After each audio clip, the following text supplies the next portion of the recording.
Hey, Sgt Don Gulla here today. Hey, we're going to talk about practicing handcuffing on your own. Let's go over a couple of basics on handcuffs. So we have two different types of handcuffs. We have basically the chain handcuffs, right? And we also have the hinged handcuffs, right? So with the hinged, obviously there's some benefits on, it's a little bit easier to grip, right? It's a little bit easier to apply because with the typical handcuffs, we see a lot of the spinning. You know, it comes out and we call it the spinning head of death, that you can't get the proper grip. Or when you pull them out, now you're trying to fumble around to get the proper grip. So we're going to give you some ways of practicing on your own. I'm going to use my BobXL, a Judogi or a wrestling gi, a belt. We have a soft stick, or if you have a what we call like any type of training baton, these work real well. And some simple things that will help. Here's a pair of basic hands I bought. They're like prop hands on Amazon. I want to say they're under 15 bucks a piece. We'll post a little bit on how to do these. So let's talk about the prop hands. So the prop hands I bought from Amazon, they're under $15, I think, including shipping. And the nice thing about it is that they're about the standard size of a hand for, especially if you're using some type of counter joint technique to secure the hand. You really need to practice that grip, right? To be able to put the cuff on, secure it, and then be able to move on to the other hand, right? To put it on. So with this cuff here, right, I had to add some tape to it because basically this wrist is a little bit narrower here. And when you actually put the cuff on, it would actually get stuck here. So I widened this with a little bit of kinetic tape. It actually makes it easy to slide it off and on. But the big part of this is basically allowing you to practice grabbing. These cuffs are actually made to take off, but we're going to use them like they're not. So how you store your cuffs in your case is critical, because once I pull the cuffs out, I want to be able to secure them the way I want to, right? But you don't take your cuffs out until the hand's secure. So cuffs are away, right? I reach over, I grab the hand, bring it back.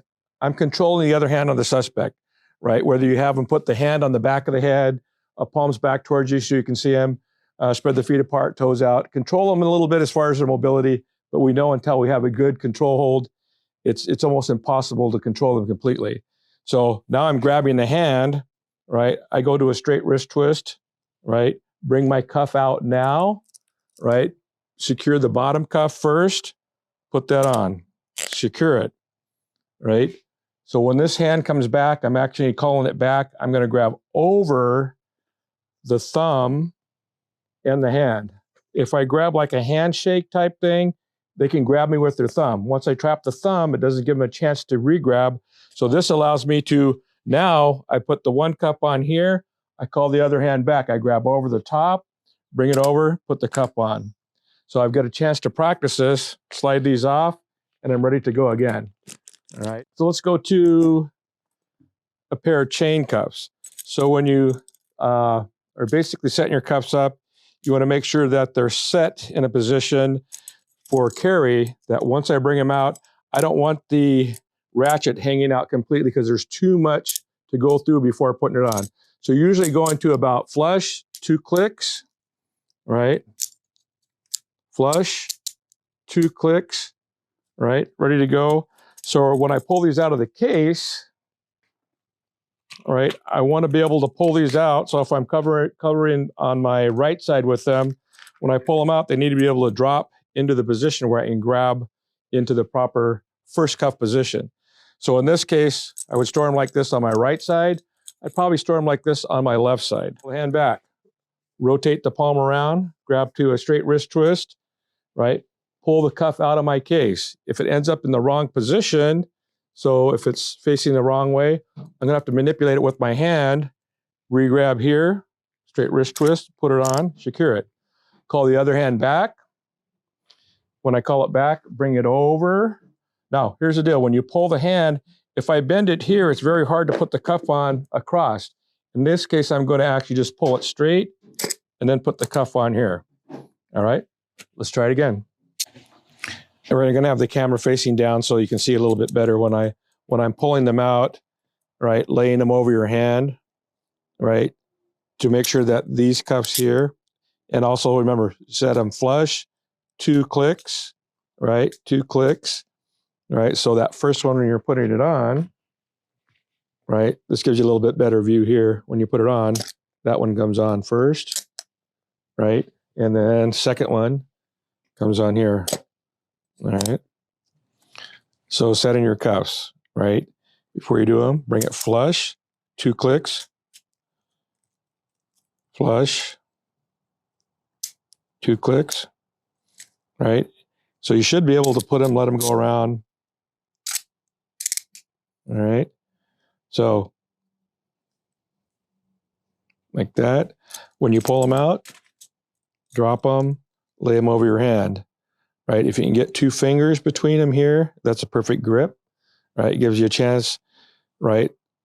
First cuff on here, pop there, call the other hand back, second cuff there. All right, with hinge cuffs, obviously when you pull them out, you bring them out, they're already pretty much in the position that you need them. All right. But that bottom cuff, this is the problem cuff right here. So if I get too good of a grip here, right? So this is another method, is that basically grabbing to where when I make a fist, this tightens the chain that gives you enough pressure to put that cuff on, right? So I pull the cuffs out, boom, they drop. I reach between the cuffs, grabbing here, depending on the size of your hand, and this cuff allows me to put it on, right? Obviously putting it on here like this, boom, second one, like that. Remember, double locks, in this case, right here. On other cuffs, double locks are gonna be right here, pin, pin, right? You should be able to get almost like a little pinky between the wrist, right? So, right, but when I put this one on here, bring it around, right, I can almost get a pinky between here. This is where I want to double lock it. And remember that these are a little bit harder. The wrist is a little bit more flexible with the tissue, but double lock there, call the other one back, put the cup on there. All right. That's the one weakness, is that if you have them set up in your case properly, so that when you bring them out and you lay them over your hand, well, did it work? Not in this case. So I have to be able to switch that cuff around, have the grip, put the cuff on. All right. So let's talk about, you have something you can put a gi around, and we call it a soft stick, a soft training stick. It's similar to this, but what I've done is just taped it up into the arm of my gi. And so when I put my cuffs behind, I'm able to come up, right, get in my proper stance for cuffing, bring it around, get a control hold, obviously on the pad, bring my cuffs out, set my cuffs up. So I bring them in front of them, get to the proper position, put the first cuff on, secure it. If I have another soft stick, it would have it right here. In this case, I don't have it, so I'm just going to use the gi itself. If it has any type of double or triple stitch at the end, dual layer, it'll be a little bit almost difficult to get off, but once I pull it across and bring it on, I'm not tightening down all the way, because even here, I still have to have a little room to slip it off, right? This one, slip off this side, reset your cuffs up, put them behind your back. So it looks something like this at regular speed. You know, talk the person into the position, right? Hands away at the body, palms back, spread the feet apart. If you're gonna have them lean forward, you can do that, but it does make it easier for them to kick you. Come up, secure, take your cuffs out, check that they're in the proper position, put cuff number 1. Right before I call the other hand back, right, I'll sweep the back area because I'm bringing the hand behind, make sure there's no weapons. Sweep across here, call the other hand back.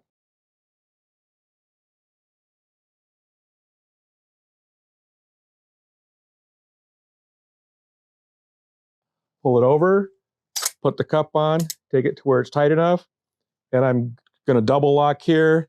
Then we're going to do any of the searches that we need to do. I'm going to start over my drill, take them off, and start over. All right. So with a single, if all you have is just the stick, no gi, no BobXL, just practicing putting that bottom one on and sliding it off is a good way to do it.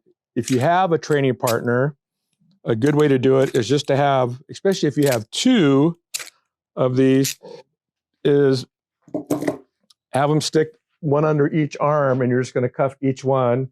Cuff number one over here, number two, but it gives you a little bit of force that you have to play with to pull the training sticks behind him. All right, that's one of the methods that we use actually at the academy. If all I have is something to pull and I have a belt, a thicker belt works better, but all we're doing is that, notice that they're almost like arms here, but I can actually reach out, grab it. You want the belt to be flat, so when I pull the cuff out, it's a little bit harder if you try to go on the edge, but the flat part, pretty easy to do. Tighten it down, call the other one back, get some tension on it, put the cuff on, slide them off, put my cuffs away. Let's start again. So we hope you've enjoyed kind of overview of cuffing, but remember, you have to put the cuffs on to correct tightness, double lock them, verify that they are double locked and that the person's not crunching their wrists in the back, but make sure that the subject you have some basic control over, because no matter what hold you have on one wrist, it doesn't control the body. And this is where the compliant person turns to the non-compliant person. This is where they know they're going to jail. This is where the fight's going to start, especially after the first cuff goes on. All right. Enjoy. Be safe out there.